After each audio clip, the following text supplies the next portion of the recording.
What's going on, guys? I'm going to cut straight to the chase. I spend a lot of time scouring the internet, looking at pictures of gardens, looking at flowers, troubleshooting problems, and I have to admit, one of the biggest mistakes that I see when it comes to harvesting their plants is harvesting too early. For many of us, when we start looking at how or when to harvest our product, we see that there's a common denominator out there that you often harvest around week 8.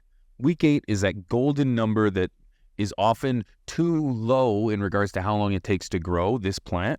However, when it comes to 8 weeks, that's kind of the golden thumb, 65 days in regards to how long it takes to flower your plants. Then there's the notion of flushing your product. Now, I know the argument of flushing is a bit contentious and whether or not it's advantageous to the potency or the overall quality of your product.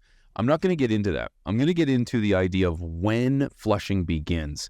A lot of people begin flushing at the last 2 weeks of harvest, and that's where the confusion sets in. I strongly believe that there's a gap in information when referring to when you should start harvesting and when you should start flowering. When I was getting started, I read it as you flush for the last 2 weeks of harvest.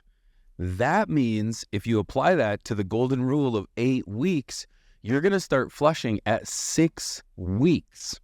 It's amazing how many harvests I had that I was prematurely harvesting because I was started to flush out all those valuable nutrients starting at week 6. It was years and years before I started to realize that I was actually flushing out those beneficial nutrients that were going to enhance the potency and quality of those flowers. And I still see it today. People aren't letting their plants mature enough before they start to either reduce, dilute, or flush their nutrients. And I believe that's a very big mistake. The last 2 weeks are some of the most crucial when it comes to harvesting your plants. That's when your plants are going to thicken up. That's when those flavors and those cannabinoids are really going to start to mature, and you're going to get the full potency and the full potential of those cannabinoids. When you start flushing before that gets to happen, that process never does occur, therefore leaving subpar product. I think we need to start either analyzing the quality or the necessity of flushing and or instructing people to not start flushing until the maturity of their plant has been reached. That's the ideal numbers when you're looking at primarily milky trichomes with a slight sprinkle of amber trichomes. And then we will start to see more product from the average home grower, the new home grower, start to increase.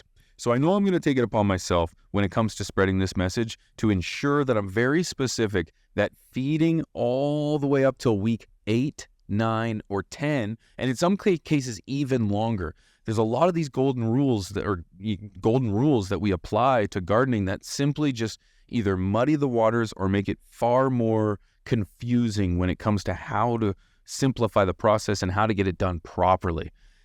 And the reality is that our plant flowers generally in 10 weeks rather than 8.